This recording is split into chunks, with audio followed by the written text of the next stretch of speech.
ബിപിക്ക് continuous ആയിട്ട് മരുന്ന് കഴിക്കുന്നുണ്ട്. പക്ഷേ ബിപി കൺട്രോൾ ആവുന്നില്ല. അതുപോലെ കാൽപാദത്ത്, അതുപോലെ മുഖത്തൊക്കെ നീരൊക്കെ ആയിട്ട്. എന്തൊക്കെ ലക്ഷണങ്ങളാണ് ശരീരം കാണിക്കുന്നത് വൃക്കരോഗങ്ങൾ ഉണ്ടെങ്കിൽ? പ്രധാനമായും എന്തെങ്കിലും അണുബാധകളൊക്കെ ഉണ്ടാകുമ്പോഴാണ് അക്യൂട്ടായിട്ട് കിഡ്നി ഫെയിലിയർ വരിക.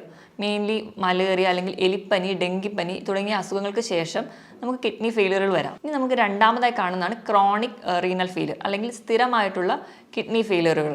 ഇത് നമ്മൾ തുടക്കത്തിലൊക്കെ അറിയുകയാണെങ്കിൽ നമുക്ക് ചികിത്സിച്ചാൽ ഒരു പരിധി വരെ കൺട്രോൾ ചെയ്യാം.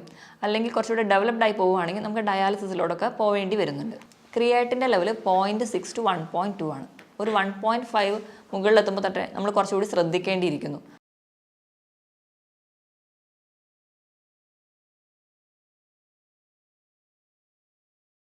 ഹായ്, ഞാൻ ഡോക്ടർ പ്രിയ, Q1 ഹെൽത്ത് കെയറിലെ ഹോമിയോപ്പതിക് ഫിസിഷ്യനാണ്. നമ്മുടെ ക്ലിനിക്കിലൊക്കെ ചില പേഷ്യൻസ് വരാറുണ്ട്. ബിപിക്ക് കണ്ടിന്യൂസ് ആയിട്ട് മരുന്ന് കഴിക്കുന്നുണ്ട്. പക്ഷേ ബിപി കൺട്രോൾ ആവുന്നില്ല. അതുപോലെ കാൽപാദത്ത്, അതുപോലെ മുഖത്തൊക്കെ നീരൊക്കെ ആയിട്ട്.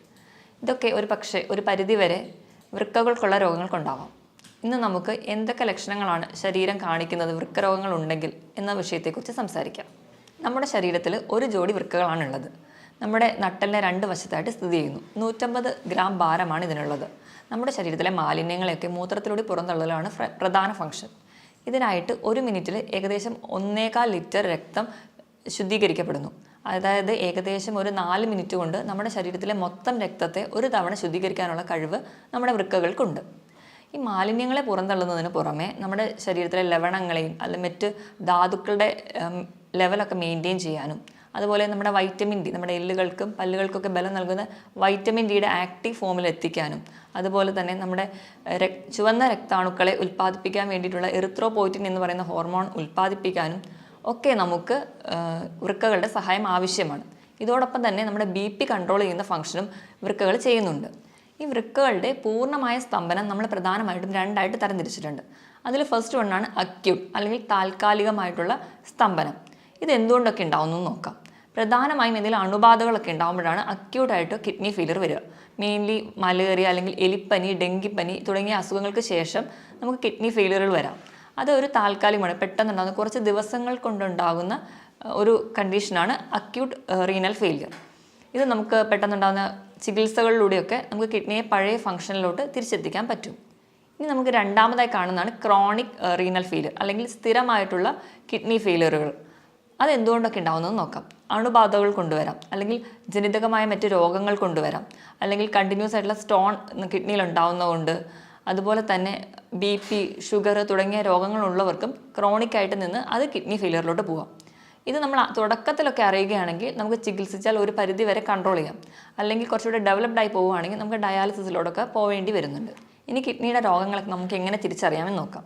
അതിന് പ്രധാനമായി നമ്മൾ ചെയ്യുന്നത് ഒന്നെങ്കിൽ ബ്ലഡ് ടെസ്റ്റ് അല്ലെങ്കിൽ യൂറിൻ ടെസ്റ്റാണ്. ബ്ലഡ് ടെസ്റ്റ് ചെയ്യുമ്പോൾ ആദ്യം നമ്മൾ ഹീമോഗ്ലോബിൻ ലെവൽ നോക്കുമ്പോൾ കിഡ്നി കംപ്ലയിൻ്റ് ഉള്ളവർക്ക് ഹീമോഗ്ലോബിൻ്റെ അളവ് കുറഞ്ഞിരിക്കുന്നത് കാണാം. രണ്ടാമതായിട്ട് നമ്മൾ കിഡ്നി ഫംഗ്ഷൻ ടെസ്റ്റ് ചെയ്യും. അതിൽ യൂറിയയും ക്രിയാറ്റിനുമാണ് നമുക്ക് കൂടുതൽ ഇമ്പോർട്ടൻസ് നൽകുന്നത്. യൂറിയയുടെ നോർമൽ ലെവൽ എന്ന് പറയുന്നത് 5 to 20 ആണ്. അത് കിഡ്നി പേഷ്യൻസിൽ കൂടുതലായിട്ട് നിൽക്കുന്നത് കാണാം. ക്രിയാറ്റിൻ്റെ ലെവൽ 0.6 to 1.2 ആണ്. ഒരു 1.5 മുകളിലെത്തുമ്പോൾ തൊട്ടേ നമ്മൾ കുറച്ചുകൂടി ശ്രദ്ധിക്കേണ്ടിയിരിക്കുന്നു. 2 മുകളിൽ പോവുകയാണെങ്കിൽ, 2ന് മുകളിൽ പോവുകയാണെങ്കിൽ സ്ഥിതി കുറച്ച് ഗുരുതരമാണ്. അപ്പോൾ കിഡ്നിക്ക് എന്തോ കംപ്ലയിൻസ് ഉണ്ട്, സീരിയസ് ആയിട്ടുള്ള പ്രശ്നമുണ്ട്. അതുകൊണ്ട് നമുക്ക് വേഗം ഒരു ട്രീറ്റ്മെൻറ്റിലോട്ട് പോകേണ്ട ആവശ്യമുണ്ട്. കിഡ്നി ഫെയിലിയറിന് പ്രധാനമായും 3 കാരണങ്ങളാണ് പറയപ്പെടുന്നത്. ഒന്നാമത്തേത് ബിപി കൺട്രോൾ ചെയ്യാൻ പറ്റാതെ പോകുന്നത്. രണ്ടാമത്തേത് ഡയബറ്റീസ് കൺട്രോൾ ചെയ്യാൻ പറ്റാതെ പോകുന്നത്. മൂന്നാമത്തേത് പാരമ്പര്യമായിട്ട് എന്തെങ്കിലും കിഡ്നി രോഗങ്ങളുള്ള കുടുംബങ്ങളിലുള്ളവർക്കും ഇത് കാണുന്നുണ്ട്. ഇനി നമ്മുടെ കിഡ്നിക്ക് എന്തെങ്കിലും രോഗങ്ങളൊക്കെ ബാധിച്ചിട്ടുണ്ടെങ്കിൽ, അല്ലെങ്കിൽ ക്രോണിക് കിഡ്നി ഫെയിലിയറിലോട്ടൊക്കെ പോകുമ്പോഴേക്കും നമ്മുടെ ശരീരം പല ലക്ഷണങ്ങൾ കാണിക്കും. ഇതെന്തൊക്കെയാണ് ഈ അടയാളങ്ങളെന്ന് നമുക്ക് നോക്കാം. ഇതിൽ ഒന്നാമത്തേതാണ് അമിതമായ ക്ഷീണം. അമിതമായ ക്ഷീണം എന്ന് പറയുമ്പോൾ തന്നെ തളർച്ച, അമിതമായ കിതപ്പ്, അതുപോലെ തന്നെ തലവേദന, തലകറക്കം, അതുപോലെ ഒന്നിലും കോൺസെൻട്രേറ്റ് ചെയ്യാൻ പറ്റാതെ വരുന്നൊരു കണ്ടീഷൻ. ഇതിന് പ്രധാന കാരണം നമ്മുടെ ശരീരത്തിൽ യൂറിയയുടെ അളവ് കൂടുതലായി നിൽക്കുന്നത് കൊണ്ടാണ്. ഇതോടൊപ്പം തന്നെ നമ്മുടെ രക്തത്തിൽ HBയുടെ അളവ് കുറയുന്നത് കൊണ്ട് നമുക്ക് വിളർച്ച ഉണ്ടാകുന്നതായും കാണാം. ഇനി രണ്ടാമത്തെ ലക്ഷണമാണ് ഉറക്കക്കുറവ്. നമുക്ക് നല്ല ക്ഷീണം ഉണ്ടെങ്കിലും നമുക്ക് ഒരു ഡീപ്പ് സ്ലീപ്പ് കിട്ടത്തില്ല, ഒരു മയക്കം മാത്രമേ ഉണ്ടാവുള്ളൂ. ഇപ്പോൾ ഉറങ്ങുകയാണെങ്കിൽ തന്നെ കൂർക്കം വലി ഉണ്ടാവുന്നതായി കാണാം. അതുപോലെ തന്നെ നമ്മുടെ അടുത്ത് കിടക്കുന്ന ആൾക്ക് നമ്മുടെ മൂക്കിൽ നിന്ന് വരുന്ന ശ്വാസത്തിന് ഒരു മൂത്രത്തിൻ്റെ ഗന്ധം അനുഭവപ്പെടുന്നതായി കാണാം. ഇതിന് കാരണവും നമ്മുടെ രക്തത്തിൽ യൂറിയയുടെ അളവ് കൂടുതലായി നിൽക്കുന്നത് കൊണ്ടാണ്. മൂന്നാമത് നമ്മുടെ ശരീരം കാണിക്കുന്ന ഒരു ലക്ഷണമാണ് സ്കിന്നിനുണ്ടാവുന്ന ചേഞ്ചസ്. സ്കിന്നിന് പ്രത്യേകിച്ച് ഒരു കോസ് ഒന്നും ഇല്ലാതെ സ്കിന്നിന് ഭയങ്കരമായിട്ട് ചൊറിച്ചിൽ വരാം. പ്രധാനമായും നമ്മുടെ കാൽമുട്ടിന് താഴെയുള്ള ഭാഗത്താണ് ചൊറിച്ചിൽ കാണാറ്. ഇപ്പോൾ ഡയബറ്റീസും കൂടെ ഉള്ള കിഡ്നി പേഷ്യൻസിനാണെങ്കിൽ ഇതിൽ കാലിൻ്റെ ആ ഭാഗത്ത് കറുത്ത നിറം കൂടി കാണാം. ഇതിന് കാരണം മൂത്രത്തിലൂടെ നമ്മുടെ പോയിസണസ് ആയിട്ടുള്ള സബ്സ്റ്റൻസ് ഒന്നും പുറന്തള്ളാതെ അത് നമ്മുടെ രക്തത്തിലായി തന്നെ നിൽക്കുന്നത് കൊണ്ടാണ് ഇങ്ങനെ ചൊറിച്ചിലും അതുപോലെ ഈ കറുത്ത നിറമൊക്കെ കാണുന്നത്. നാലാമതായി ശരീരം കാണിക്കുന്ന ഒരു ലക്ഷണമാണ് ഇടയ്ക്കിടയ്ക്ക് മൂത്രം ഒഴിക്കാനുള്ള ഒരു ടെൻഡൻസി. പക്ഷേ നമുക്ക് മൂത്രം ഒഴിക്കാനൊക്കെ പോയി ഇരുന്നാലും മൂത്രം പോകത്തില്ല. ആ ഒരു ടെൻഡൻസി മാത്രമേ കാണിക്കുള്ളൂ. ഇത് കൂടുതലായും കാണുന്നത് രാത്രി സമയത്താണ്. അഞ്ചാമതായി കാണുന്ന ഒരു ഫീച്ചറാണ് മൂത്രത്തിൽ കലക്കലായിട്ട് കാണുന്നത്. അതായത് നമ്മുടെ മൂത്രത്തിൽ ബ്ലഡ് കൂടി മിക്സ് ചെയ്തിട്ട് പോകും. ചിലപ്പോൾ മൂത്രം ഒഴിക്കുന്നതിൻ്റെ തുടക്കത്തിൽ കുറച്ച് ബ്ലഡ് പോകും, അത് കഴിഞ്ഞിട്ടായിരിക്കും മൂത്രം പോകുന്നത്. അല്ലെങ്കിൽ ഒരു കലങ്ങിയ സ്റ്റേറ്റിലായിരിക്കും കാണുക. നമ്മൾ ചെളി വെള്ളത്തിൽ കുഴച്ച പോലെ ഒരു കലങ്ങിയ അവസ്ഥയിൽ ആണ് യൂറിൻ പോവാറ്. നമ്മൾ എത്ര വെള്ളം കുടിച്ചാലും ഇതൊരു കലക്കലായി തന്നെ തുടരുന്നെങ്കിൽ അതെന്തെങ്കിലും ഒരു കിഡ്നി ഡിസീസ് ഉള്ളവരിലാണ് കൂടുതലായും കാണുന്നത്. ആറാമതായി കാണുന്ന ഒരു ഫീച്ചറാണ് മൂത്രത്തിൽ പതയായിട്ട് കാണുന്നത്. അത് നമ്മുടെ മുട്ടയുടെ വെള്ളയൊക്കെ എടുത്ത് അടിച്ച് പതപ്പിച്ച് കഴിഞ്ഞാൽ നമ്മുടെ പാത്രത്തിൻ്റെ സൈഡിൽ ഇങ്ങനെ കുമിള പോലെ പറ്റി പിടിച്ചിരിക്കുന്നില്ലേ, ആ ഒരു സ്റ്റേറ്റിൽ നമ്മുടെ മൂത്രം പോകുമ്പോൾ കാണാൻ പറ്റും. അതുപോലെ കുമിളകളൊന്നും പൊട്ടാതെ പതയായിട്ട് തന്നെ നിൽക്കുന്നുണ്ടെങ്കിൽ അതും ഒരു കിഡ്നി ഡിസീസിനുള്ള ഒരു അടയാളമായിട്ട് കാണുന്നു. ഇനി ഏഴാമതായി ശരീരം കാണിക്കുന്ന ഒരു ലക്ഷണമാണ് കണ്ണിന് ചുറ്റുമുള്ള തടിപ്പ്, അല്ലെങ്കിൽ നമ്മൾ അതിനെ പഫിനെസ് എന്ന് പറയും. ഇതിന് പ്രധാന കാരണം എന്ന് വെച്ച് കഴിഞ്ഞാൽ നമ്മുടെ ശരീരത്തിന് ആവശ്യമായിട്ടുള്ള പ്രോട്ടീനുകൾ കിഡ്നി വഴി പുറന്തള്ളുകയും അതിന് പകരം പോയിസണസ് ആയിട്ടുള്ള സബ്സ്റ്റൻസ് രക്തത്തിൽ അടിയുന്നതും കൊണ്ടാണ്. നമ്മൾ കിഡ്നി വഴി നമ്മുടെ ശരീരത്തിന് ആവശ്യമുള്ള പ്രോട്ടീൻ പോകുന്നതിനോടൊപ്പം തന്നെ നമ്മുടെ മസിലുകളിലുള്ള പ്രോട്ടീനും അവ പുറന്തള്ളുന്നു. അപ്പോൾ നമ്മുടെ മസിൽസൊക്കെ കുറച്ചുകൂടെ വീക്കാവും. അതുപോലെ കിഡ്നി പേഷ്യൻസൊക്കെ ഇങ്ങനെ മെലിഞ്ഞ് വരുന്നതായിട്ട് നമുക്ക് കാണാം. ഇനി എട്ടാമതായിട്ട് ശരീരം കാണിക്കുന്ന ഒരു ഫീച്ചറാണ് കാൽപാദത്തിലൊക്കെ നീരുണ്ടാവുന്നത്. ഇതിന് പ്രധാന കാരണം എന്ന് വെച്ചിട്ടുണ്ടെങ്കിൽ നമ്മുടെ കിഡ്നിയുടെ എന്തെങ്കിലും ഡിസീസസ് വന്ന് കിഡ്നി ഫെയിലർ ആയിട്ടുണ്ടെങ്കിൽ നമ്മൾ വേണ്ടത്ര രീതിയിൽ ബ്ലഡൊക്കെ ഒന്നും പ്യൂരിഫൈ ചെയ്യാതെ പോകും. അപ്പോൾ ഈ ഫ്ലൂയിഡ് എല്ലാം കൂടി റിട്ടെയിൻ ചെയ്യുന്നതുകൊണ്ട് ഫ്ലൂയിഡ് ഇങ്ങനെ കെട്ടിക്കിടക്കുന്നതുകൊണ്ടാണ് കാൽപാദത്തിന് നീര് വരിക. പല കാരണങ്ങൾ കൊണ്ട് നമുക്ക് കാലിലൊക്കെ നീര് വരാം. ചില സന്ധിവാതങ്ങൾ കൊണ്ടുവരാം, അല്ലെങ്കിൽ യൂറിക് ആസിഡിൻ്റെ പ്രശ്നം കൊണ്ടൊക്കെ വരാം. പക്ഷേ ഈ നീരും നമ്മുടെ കിഡ്നി ഡിസീസിനുള്ള നീരും രണ്ടും രണ്ടായിരിക്കും. നമ്മൾ ചിലപ്പോൾ കാല് തൂക്കിയിടുമ്പോഴേക്കും ഈ കിഡ്നി ഡിസീസ് ഉള്ളവർക്ക് നീര് പെട്ടെന്ന് വരുന്നത് കാണാം. അതുപോലെ തന്നെ നമ്മൾ കാല് പൊക്കി വെച്ചതുകൊണ്ട് ഈ നീര് പെട്ടെന്ന് കുറയുന്നതായിട്ട് കാണാൻ പറ്റില്ല. ഇത് തന്നെ വെച്ച് നമുക്ക് ഡിഫറൻഷ്യേറ്റ് ചെയ്യാം, ഇത് കിഡ്നി ഡിസീസസ് കൊണ്ടാണോ അതോ മറ്റ് സന്ധി രോഗങ്ങൾ കൊണ്ടാണോ ഉണ്ടാവുന്നതെന്ന്. ഒമ്പതാമതായി ശരീരം കാണിക്കുന്ന ഒരു ലക്ഷണമാണ് വിശപ്പില്ലായ്മ. നമ്മൾ എത്ര പട്ടിണി കിടന്നാലും നമുക്ക് പ്രത്യേകിച്ച് ഒരു വിശപ്പൊന്നും തോന്നത്തില്ല. അതുപോലെ തന്നെ മറ്റു ചിലർക്കാണെങ്കിൽ ഭക്ഷണം കാണുമ്പോൾ അല്ലെങ്കിൽ ഭക്ഷണത്തിൻ്റെ സ്മെല്ലടിക്കുമ്പോഴേക്കും ഓക്കാനോ ഉണ്ടാവും. ഇതിന് കാരണവും നമുക്ക് ശരീരത്തിലെ യൂറിയയുടെ അളവ് കൂടുമ്പോൾ അത് കിഡ്നിക്ക് മുകളിൽ കരളിനെയും ബാധിക്കുന്നു. അതുവഴിയാണ് നമുക്ക് വിശപ്പില്ലായ്മ ഉണ്ടാവാനുള്ള ഒരു കാരണം. ഇനി അവസാനത്തെ ലക്ഷണമാണ് മസിൽ ക്രാംസ്, അല്ലെങ്കിൽ മസിൽസിൻ്റെ കോച്ചിപ്പിടുത്തം.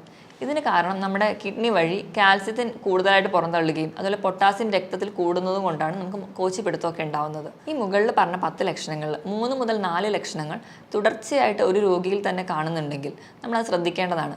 എത്രയും പെട്ടെന്ന് ഒരു ഡോക്ടറെ കാണിക്കേണ്ടതാണ്. അപ്പോൾ തന്നെ നമ്മൾ യൂറിനും അതുപോലെ ബ്ലഡൊക്കെ ടെസ്റ്റ് ചെയ്ത് കിഡ്നി ഡിസീസ് ഇല്ല എന്ന് ഉറപ്പ് വരുത്തേണ്ടതാണ്. ഇനിയിപ്പോൾ BP അല്ലെങ്കിൽ ഷുഗറോ ഒക്കെയുള്ള രോഗികൾ, അല്ലെങ്കിൽ പാരമ്പര്യമായിട്ട് ഇങ്ങനത്തെ കിഡ്നി ഡിസീസ് ഉള്ളവരാണെങ്കിൽ ഇതിലൊരു 2 ലക്ഷണങ്ങൾ കുറച്ച് കാലമായിട്ട് നിൽക്കുന്നുണ്ടെങ്കിൽ എത്രയും പെട്ടെന്ന് ഒരു ഫിസിഷ്യനെ കാണേണ്ടതാണ്. ഇനി ഈ മുകളിൽ പറഞ്ഞ 10 ലക്ഷണങ്ങൾ ഏതെങ്കിലുമൊക്കെ നമ്മുടെ ശരീരം കാണിക്കാൻ തുടങ്ങിക്കഴിഞ്ഞാൽ നമ്മൾ കിഡ്നിക്ക് വേണ്ടത്ര ശ്രദ്ധ നൽകണം എന്നാണ് അർത്ഥം. അപ്പം എന്തൊക്കെ ലൈഫ് സ്റ്റൈൽ ചേഞ്ചസ് ആണ് വരുത്തേണ്ടതെന്ന് നോക്കാം. ഇതിൽ ഒന്നാമതാണ് ധാരാളം വെള്ളം കുടിക്കുക. ഒരു ഹെൽത്തി ആയിട്ടുള്ള ഒരാളാണെങ്കിൽ ദിവസം ഒരു 3 ലിറ്റർ വെള്ളം കുടിക്കുക, അതായത് ഒരു 15 ഗ്ലാസ് വെള്ളമെങ്കിലും കുടിക്കണം. ഇപ്പോൾ കിഡ്നി ഡിസീസൊക്കെ സ്റ്റാർട്ട് ചെയ്തു പക്ഷേ ഡയാലിസിസിലോട്ടൊന്നും എത്തിയിട്ടില്ലാത്ത ഒരാളാണെങ്കിൽ വെള്ളം കുടിക്കുന്നതിൻ്റെ അളവും മൂത്രം ഒഴിക്കുന്നതിൻ്റെ അളവും തമ്മിൽ ഒരു അനുപാതമുണ്ട്. അവരൊഴിക്കുന്ന മൂത്രത്തിൽ നിന്നിൻ്റെ കൂടെ ഒരു 600 മില്ലി കൂടി കൂട്ടിയിട്ട് വേണം അവർ വെള്ളം കുടിക്കാൻ. ഇപ്പം 2 ലിറ്ററാണ് ഒരാൾ ഒഴിക്കുന്ന മൂത്രമെങ്കിൽ അവർ കുടിക്കേണ്ട വെള്ളത്തിൻ്റെ അളവ് 2600 മില്ലി ലിറ്ററാണ്. രണ്ടാമതായിട്ട് പുകവലി പൂർണ്ണമായി നിർത്തുക. അതിന് ഒന്നാമത്തെ പറയുന്ന കാരണം എന്ന് വെച്ചിട്ടുണ്ടെങ്കിൽ നമ്മൾ പുകവലി ഉള്ളവരിൽ ഓക്സിജൻ ക്യാരിയിങ് കപ്പാസിറ്റി, ഓക്സിജൻ്റെ അളവ് കുറയുന്നതായിട്ട് കാണാം. രണ്ടാമതായിട്ട് പുകവലി മൂലം ഉണ്ടാകുന്ന കെമിക്കൽസ് നമ്മുടെ രക്തക്കൊള്ളുകൾ അടിയുകയും അത് നമ്മുടെ ചെറിയ രക്തക്കൊള്ളുകൾക്ക് നാശം ഉണ്ടാക്കുകയും ചെയ്യുന്നു. ഇതുവഴി നമ്മുടെ വൃക്കകൾക്കുള്ള രക്തയോട്ടം കുറയ്ക്കുകയും ചെയ്യുന്നുണ്ട്. അതുപോലെ തന്നെ ഈ പുകവലി ഉള്ളവരിലാണ് കൂടുതലായിട്ടും ഇപ്പോൾ കിഡ്നി ക്യാൻസേഴ്സും അല്ലെങ്കിൽ മറ്റ് ഗ്രോത്തുകളും കിഡ്നിയിൽ ഉണ്ടാകുന്നത് കൂടുതലായി കാണുന്നത് പുകവലി ഉള്ളവരിലാണ്. മൂന്നാമതായിട്ട് മദ്യപാനവും അതുപോലെ തന്നെ പ്രിസർവേറ്റീവ്സ് ആഡ് ചെയ്തിട്ടുള്ള ഡ്രിങ്ക്സും സോഫ്റ്റ് ഡ്രിങ്ക്സൊക്കെ പൂർണ്ണമായി നിർത്തുക. ഈ മദ്യപാനം ഒക്കെ ഉള്ളവരിൽ ഇലക്ട്രോലൈറ്റ് ബാലൻസ്, അതായത് നമ്മുടെ ധാതുക്കളുടെയും ലവണങ്ങളുടെയൊക്കെ ബാലൻസ് പ്രോപ്പറായിട്ട് കാണില്ല. അതുപോലെ തന്നെ ശരീരത്തിന് വേണ്ട ആവശ്യമായിട്ടുള്ള വെള്ളം ഈ മദ്യപാനികളിൽ കുറവായിട്ട് കാണാം. അവർക്ക് ഡീഹൈഡ്രേഷൻ കൂടുതലായിട്ട് കാണുന്നുണ്ട്.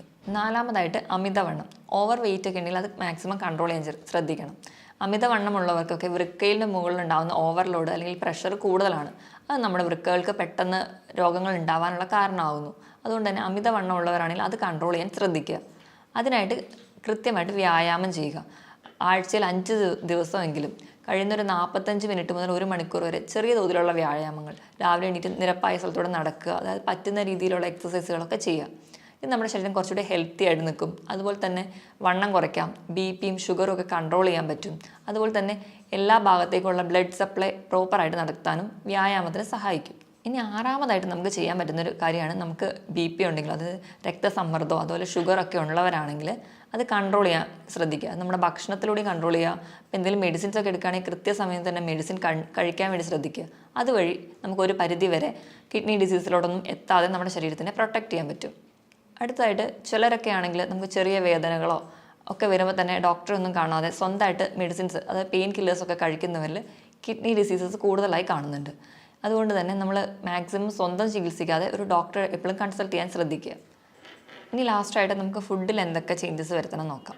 നമ്മൾ നോർമലി ഹെൽത്തി ആയിരിക്കുമ്പോൾ കഴിക്കുന്ന ഒരു ഫുഡിൽ 4ൽ 1 ഭാഗം മാത്രമേ നമുക്കിപ്പോൾ ഒരു കിഡ്നി ഡിസീസ് ഉണ്ടെങ്കിൽ കഴിക്കാൻ പാടുള്ളൂ.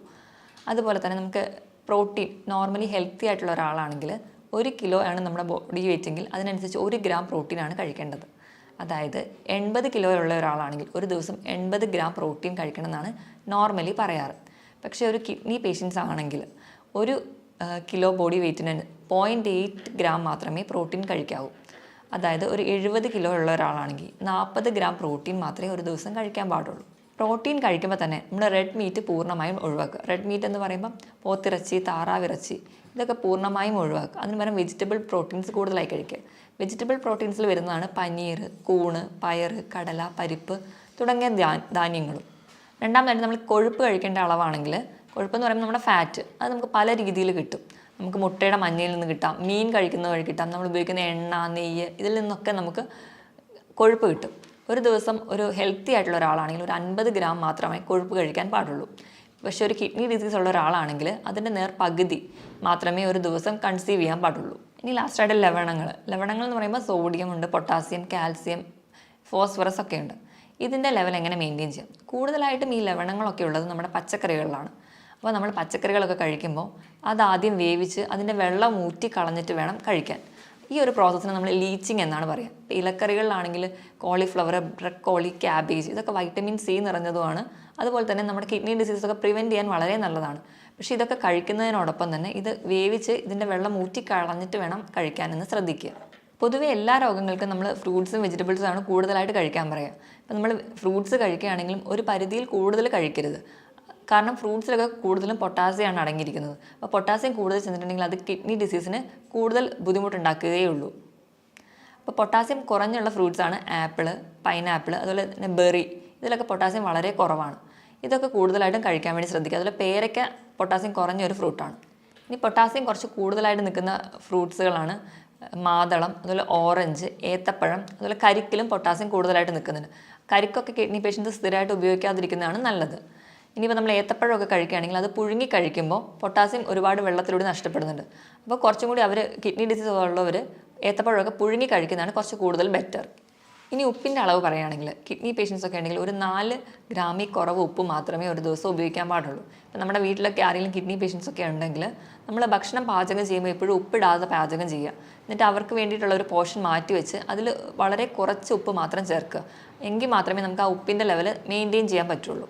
നമുക്കറിയാം, നമ്മൾ സയൻസും അല്ലെങ്കിൽ മെത്തേഡ്സൊക്കെ ഇത്രയും ഡെവലപ്ഡ് ആയിട്ട് നിൽക്കുന്ന ഒരു സ്റ്റേജിലാണെങ്കിൽ പോലും കിഡ്നിയെ പോലെ തന്നെ ഏറ്റവും ചെറിയ മൈന്യൂട്ടായിട്ടുള്ള മാലിന്യങ്ങൾ പോലും പുറന്തള്ളാൻ പറ്റുന്ന ഒരു മെക്കാനിസം അല്ലെങ്കിൽ ഒരു മെഷീനും ഇന്ന് വരെ കണ്ടുപിടിക്കാൻ പറ്റിയിട്ടില്ല. ഇപ്പോൾ ഡയാലിസിസ് മെഷീൻസും ഒക്കെ ഉണ്ടെങ്കിലും അതും ഒരു കിഡ്നി ഫംഗ്ഷൻ ചെയ്യുന്ന പോലെ നമുക്ക് ഫംഗ്ഷൻ ചെയ്യാൻ പറ്റത്തില്ല. അപ്പോൾ മുകളിൽ പറഞ്ഞ പോലെ കൃത്യമായിട്ട് ഡയറ്റും അല്ലെങ്കിൽ കൃത്യമായിട്ട് തന്നെ നമ്മുടെ ജീവിതശൈലികളിലൊക്കെ മാറ്റം വരുത്തിയാലും അല്ലെങ്കിൽ കൃത്യമായി വ്യായാമം ചെയ്യുന്നത് വഴി ഒരു പരിധി വരെയൊക്കെ നമുക്ക് കിഡ്നി ഡിസീസസ് കൺട്രോൾ ചെയ്യാൻ പറ്റും. ഇതിനോടൊപ്പം തന്നെ കിഡ്നി രോഗങ്ങൾക്കുള്ള ഫലപ്രദമായ ചികിത്സയും ഹോമിയോപ്പതിയിലൂടെ ലഭ്യമാണ്. ഇനി മറ്റൊരു ഹെൽത്ത് ടോപ്പിക്കുമായിട്ട് വീണ്ടും കാണുന്നതുവരെ നന്ദി.